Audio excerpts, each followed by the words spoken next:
இந்த வீடியோவில் நம்ம ST36ன்னு சொல்லக்கூடிய ஒரு அக்குபஞ்சர் பாயிண்ட்டை பயன்படுத்தி ஸ்டொமக் அல்சர்னு சொல்லக்கூடிய வயிறு புண்ணை எப்படி குணப்படுத்தலாம் அப்படின்றத சயின்டிஃபிக்காக பார்க்க போகிறோம்.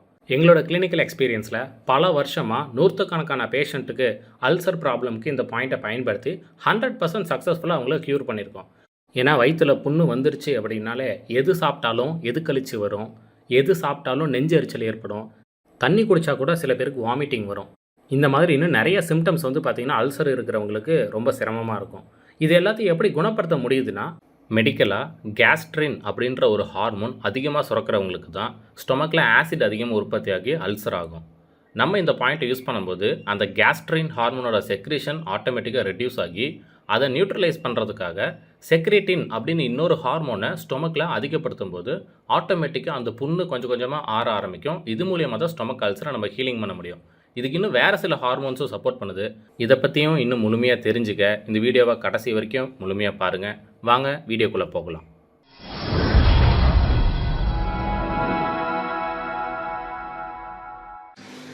வணக்கம், நான் ஹீலர் பொன்ராசன், அமிர்தா அக்குபஞ்சர் கிளினிக்கினுடைய மேனேஜிங் டைரக்டர், சேலத்திலிருந்து.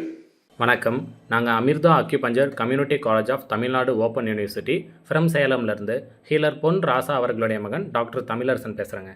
இந்த ST36ன்ற அக்குபஞ்சர் பாயிண்ட்டோடைய சைனீஸ் நேம் என்ன அப்படின்னா ஜுசான்லி அப்படின்னு பேர். இதுக்கான இங்கிலீஷ் அர்த்தம் என்ன, இங்கிலீஷ் டிரான்ஸ்லேஷன்னா லெக் 3 மைல்ஸ் அப்படின்னு பேர். அதாவது தமிழில் 3 மைல் தூரம் அப்படின்னு அர்த்தம். இதுக்கு ஏன் இந்த பேர் வச்சாங்க அப்படின்னா, இந்த பாயிண்டில் ஒருத்தருக்கு நம்ம ட்ரீட்மெண்ட் கொடுக்கறது மூலிமா நடக்கவே முடியாத ஒரு பேஷண்ட்டை கூட அவங்க எந்திரிச்சு 3 மைல் தூரம் அளவுக்கு நடக்கிற அளவுக்கு அவங்க காலுக்கு பலம் வந்துடும். அவ்வளோ அவங்களோட கால் எலும்புகள் தசைகள் எல்லாம் ஸ்ட்ராங் ஆகி இன்ஸ்டண்ட்டாக ஒரு எனர்ஜி கிடைக்கும் அப்படின்னு தான் இந்த பாயிண்ட்டுக்கு அர்த்தம். அதனால தான் இந்த புள்ளிக்கு ஜுசான்லி அப்படின்னு சைனீஸில் பேர் வச்சுருக்காங்க. இந்த பாயிண்ட்டு நம்ம உடம்புல எந்த இடத்துல லொக்கேட் ஆகிருக்குன்னா, கால் முழங்கால் முட்டிக்கு கீழே அந்த நீ ஜாயிண்டில் இருக்கிற பெட்டலா எலும்புக்கு கீழே டிபியா அண்ட் ஃபிபுலா அப்படின்ற 2 எலும்புகளும் இன்சர்ஷன் ஆகக்கூடிய அந்த ஸ்பேஸில், அந்த ஒரு இடைவெளியில் இந்த புள்ளி அமைஞ்சிருக்கு. இந்த பாயிண்ட்டுக்கு பக்கமாக இருக்கக்கூடிய மசில்ஸ் அண்ட் லிகமெண்ட்ஸ் என்ன அப்படின்னு பார்த்தீங்கன்னா, ஆன்டீரியர் டிபியல் மசில் அப்படின்ற ஒரு தசை வழியாக தான் நம்ம நீடில் செலுத்தும் போது நீடில் உள்ளார இன்சர்ட் ஆகி போகும். அது இன்னும் ஆழமாக போகும்போது போஸ்டீரியர் டிபியல் மசில் அப்படின்னு பின்பக்கமாக இருக்கக்கூடிய அந்த தசை வரைக்கும் நீடில் போய் டச் ஆகிறதுக்கு வாய்ப்பு இருக்குது. இந்த பாயிண்டில் இருக்கக்கூடிய பிளட் வெசல்ஸ் என்ன அப்படின்னா, ஆன்டீரியர் டிபியல் ஆர்ட்ரி அப்படின்ற ஒரு ரத்த நாளமும் ஆன்டீரியர் டிபியல் வெயின் அப்படின்ற ஒரு ரத்த நாளமும் இந்த பாயிண்ட்டுக்கு பக்கமாக லொக்கேட் ஆகிருக்கு. ஸோ நீடில் பண்ணும்போது கொஞ்சம் கவனமாக நீடில் பண்ணணும். அடுத்த இந்த பாயிண்ட்டுக்கு பக்கமாக இருக்கக்கூடிய நரம்புகள் என்ன அப்படின்னா, லேட்ரல் சூரல் கியூட்டானியஸ் நர்வ் அப்படின்ற ஒரு நரம்பு மேல்புறமாக தோல் அளவுலே பார்த்திங்கன்னா பரவி இருக்கும். ஸோ நம்ம நீடில் இன்சர்ட் பண்ணும்போதே ஸ்கின் அளவுக்கு நீடில் பண்ணால் கூட இந்த இடத்துல இருக்கக்கூடிய நரம்புகள் தூண்டப்பட்டு அந்த பாயிண்ட் ஆக்டிவேட் ஆகிரும். ஆனால் ரொம்ப பவர்ஃபுல்லாக ஸ்ட்ராங்காக ஆக்டிவேட் பண்ணுறதுக்கு இன்னும் ஆழமாக நீடில் உள்ளார செலுத்துனா டீப் பெரோனியல் நர்வ் அப்படின்னு பேர், அந்த நரம்பு போய் டச் பண்ணும். இந்த நரம்புக்கு இன்னொரு பேரும் இருக்குது, ஃபிபுலார் நர்வ் அப்படின்னும் சொல்லுவாங்க. இந்த நரம்புகளை போய் டச் பண்ணும்போது இந்த பாயிண்ட் இன்னும் வேறு சில ரியாக்ஷன்ஸை நம்ம பாடியில் க்ரியேட் பண்ணும். ஸோ இப்படி தான் இந்த பாயிண்ட்டு அனட்டமிக்கலாக லொக்கேட் ஆகிருக்கு. இந்த பாயிண்ட்டு என்ன கேட்டகரிஸ்லாம் வருது நம்ம அக்குபஞ்சர்லன்னு பார்த்தீங்கன்னா, பஞ்சபூதத்தில் எர்த் பாயிண்ட்டாக இருக்குது, அடுத்தது ஹொராரே பாயிண்ட்டாகவும் இருக்குது, அடுத்ததாக 5 ஷூவில் TCM அக்குபஞ்சரில் ஹீஷி பாயிண்ட் அப்படின்ற கேட்டகரியிலையும் வரும், அடுத்து கமாண்டிங் பாயிண்ட் கேட்டகரியில் இருக்குது, ஹெவன்லி ஸ்டார் பாயிண்ட்டுன்ற கேட்டகரியிலையும் இந்த புள்ளி வருது, அடுத்ததாக எக்ஸ்ட்ராடினரி வெசல்ஸ்க்கு சம்மந்தப்பட்ட sea of water and sea of grain point அப்படின்ற கேட்டகரியிலையும் வருது, அடுத்ததாக டிஸ்டல் பாயிண்ட்டாகவும் இருக்குது. அதாவது ஸ்டொமக்கு, இன்டெஸ்டின்ஸ், எபிகாஸ்ட்ரியம் இந்த உறுப்புகளுக்கும் இந்த பகுதிக்கும் உண்டான ஒரு தூரப்புள்ளி. அதாவது இந்த புள்ளியை பயன்படுத்தும் போது வயிறு சம்மந்தமான பிரச்சனைகளும் சரியாகும், குடல் சம்மந்தமான பிரச்சனைகளும் சரியாகும், எபிகாஸ்ட்ரியம் ரீஜனில் இருக்கக்கூடிய அசௌகரியமான உணர்வுகளும் சரியாகும். இப்படி 7 வகையான கேட்டகரிஸில் இந்த ஒரு பாயிண்ட் வர்றதுனால இந்த ஒரு பாயிண்ட் மட்டும் நம்ம உடம்புல 17 வகையான ஃபங்க்ஷன்ஸை இந்த பாயிண்ட் செய்யுது. சரி, மெடிக்கலாக இந்த ஃபங்க்ஷன்ஸ் எல்லாம் எப்படி இந்த பாயிண்ட் செய்யுதுன்னா அதுக்கு ஒரு சயின்ஸ் வேணும் தானே.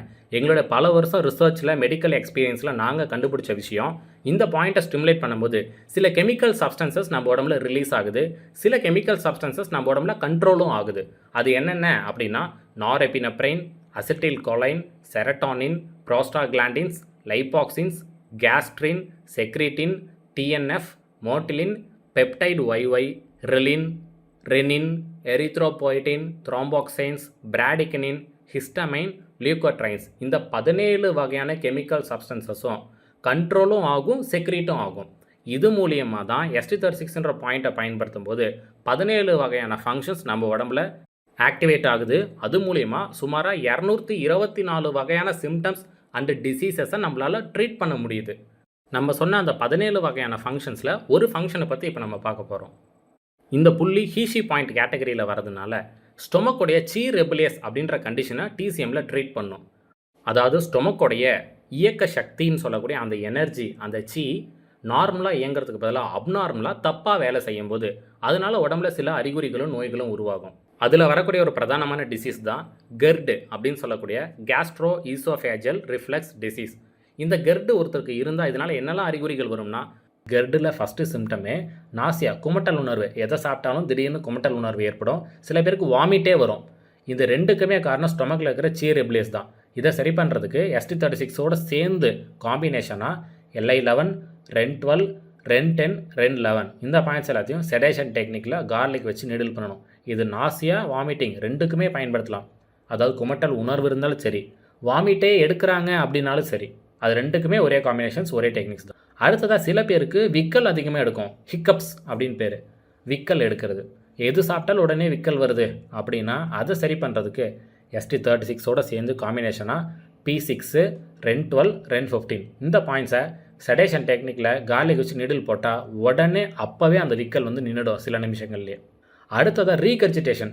சில பேருக்கு சாப்பிட்ட உணவு தொண்டை வரைக்கும் ரிட்டன் வந்து போகுதுங்க கொஞ்சம் நேரத்துக்கு அப்படின்னு சொல்லுவாங்க. ஆனால் அதில் அவங்களுக்கு எந்த விதமான எரிச்சலும் தெரியாது, வெறும் அந்த உணவு மட்டும் தொண்டைக்கு வந்துட்டு போகும். சில பேருக்கு டேஸ்ட் மட்டும் தெரியும், ஒரு கார சுவையோ புளிப்பு சுவையோ கசப்பு சுவையோ அந்த சாப்பிட்ட உணவோடைய டேஸ்ட் கூட தெரியலாம். அந்த உணவோடைய கண்டென்ட்டோடு சேர்ந்து கொஞ்சமாக திரவ வடிவில் அப்படியே தொண்டை வரைக்கும் வந்துட்டு போயிடும் ரிட்டன். அதுதான் ரீகர்ஜிடேஷன். இதுக்கு காரணமும் ஸ்டொமக் சீ ரெபுலியஸ் தான். வெறும் சீ ரெபுலியஸ் ஆகும்போது இந்த மாதிரி இருக்கும். இந்த மாதிரி ஸ்டொமக்கில் மட்டும் சீ ரெபுலியஸ் ஏற்படும் போது அதை சரி பண்ணுறதுக்கு ST36 பாயிண்டோட சேர்த்து காம்பினேஷனாக SP9, GB41, PC6, ST40 இந்த பாயிண்ட்ஸ் எல்லாத்தையும் செடேஷன் டெக்னிக்கில் கார்லிக் வச்சு நீடில் பண்ணால் உடனடியாக அவங்களுக்கு அந்த ரீகர்ஜிடேஷன் அப்படியே கண்ட்ரோல் ஆகும். இதெல்லாம் நாங்கள் பல பேருக்கு யூஸ் பண்ண சக்ஸஸ்ஃபுல் காம்பினேஷன்ஸ் தான் உங்களுக்கு கொடுத்துட்ருக்கோம்.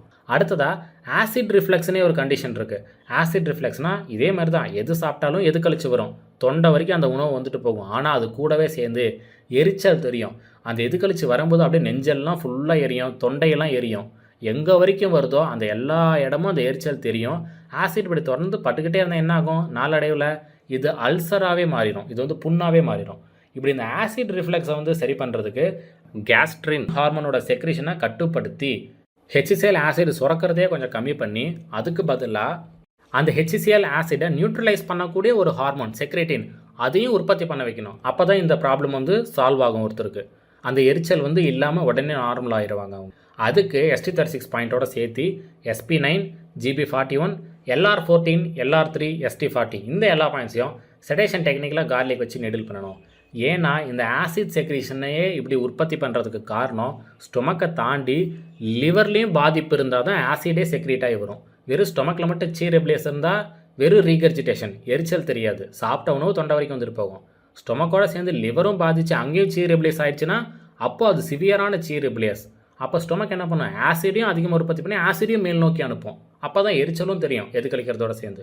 அடுத்த ஃபைனல் சிம்டம் டிஃபிகல்ட்டி இன் ஸ்வாலோயிங்.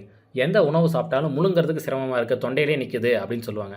பெரிஸ்டால்சிஸ் அப்படின்னு சொல்லி ஒரு மூமெண்ட் இருக்குது. அந்த மூமெண்ட் வந்து கரெக்டாக உடம்புல நடந்தால் தான் உணவு முழுங்க முடியும். அங்கேருந்து அடுத்து இறைப்பைக்கு போய் ஸ்டொமக்லேருந்து அடுத்து இன்டெஸ்டைன்ஸ்க்கு போய் அடுத்தடுத்த உறுப்புக்கு ட்ராவல் ஆகிட்டே இருக்கும். பெரிஸ்டால்சிஸ்னு அதுக்கு பேர். அந்த உணவை தள்ளி விடக்கூடிய புஷ் பண்ணக்கூடிய ஒரு மஸ்குலர் மூமெண்ட்டு. அந்த பெரிஸ்டால்சிஸை உண்டு பண்ணுறதுக்கு மோட்டிலின் அப்படின்ற அந்த ஹார்மோன் வந்து தேவை.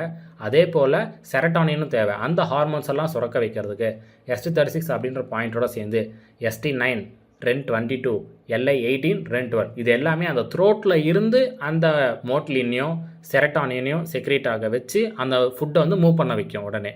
ஸோ இதுக்கு இந்த பாயிண்ட்ஸை செடேஷன் டெக்னிக்கில் கார்லிக் வச்சு நீடில் பண்ணணும். இவ்வளோ நேரமாக நம்ம பார்த்தது ST36 பாயிண்ட்டோடைய 17 வகையான TCM ஃபங்க்ஷன்ஸில் ஒரு ஃபங்க்ஷனை பற்றியும் அதுக்குள்ளே இருக்கிற சிம்டம்ஸை பற்றியும் அதுக்கான பாயிண்ட் காம்பினேஷன்ஸை பற்றி தான் பார்த்துருக்கோம்.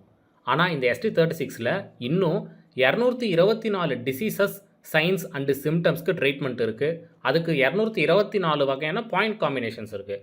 இது நீங்கள் முழுமையாக தெரிஞ்சுக்கணும்னு விரும்பினா இதுக்கு நம்மக்கிட்ட ஆன்லைன் ரெக்கார்டட் வீடியோ கிளாஸ் இருக்குது. அந்த ரெக்கார்டட் வீடியோ கிளாஸ் இந்த ஒரு பாயிண்ட்டை பற்றி 2.5 மணி நேரம் வீடியோ ஃபைலாக இருக்கும். மொத்தம் 2 வீடியோஸும் அதை ஸ்ப்ளிட் பண்ணி கொடுப்போம். இந்த கிளாஸோடைய மதிப்பு ஒரிஜினல் ப்ரைஸு 2000 ரூபா. ஆஃபர் ப்ரைஸாக ஜாயின் பண்ணக்கூடிய 1000 நபர்கள் 1000 மெம்பர்ஸ்க்கு மட்டும் 200 ரூபாய்க்கு இந்த கிளாஸை நம்ம கொடுக்க போகிறோம். நீங்களும் இந்த ஆஃபர் ப்ரைஸை யூஸ் பண்ணிக்கணும்னு விரும்பினா உடனடியாக நம்மளோட ஆஃபீஸ் நம்பருக்கு எங்களை தொடர்பு கொண்டு வகுப்பில் ஜாயின் பண்ணிக்கோங்க. 1000 நபர்களில் ஒரு நபராக நீங்களும் ரெஜிஸ்ட்ரேஷன் பண்ணிக்கோங்க. உங்களுக்கு தெரிஞ்ச அக்குபஞ்சர் நண்பர்களுக்கு இந்த தகவலை ஷேர் பண்ணுங்கள்.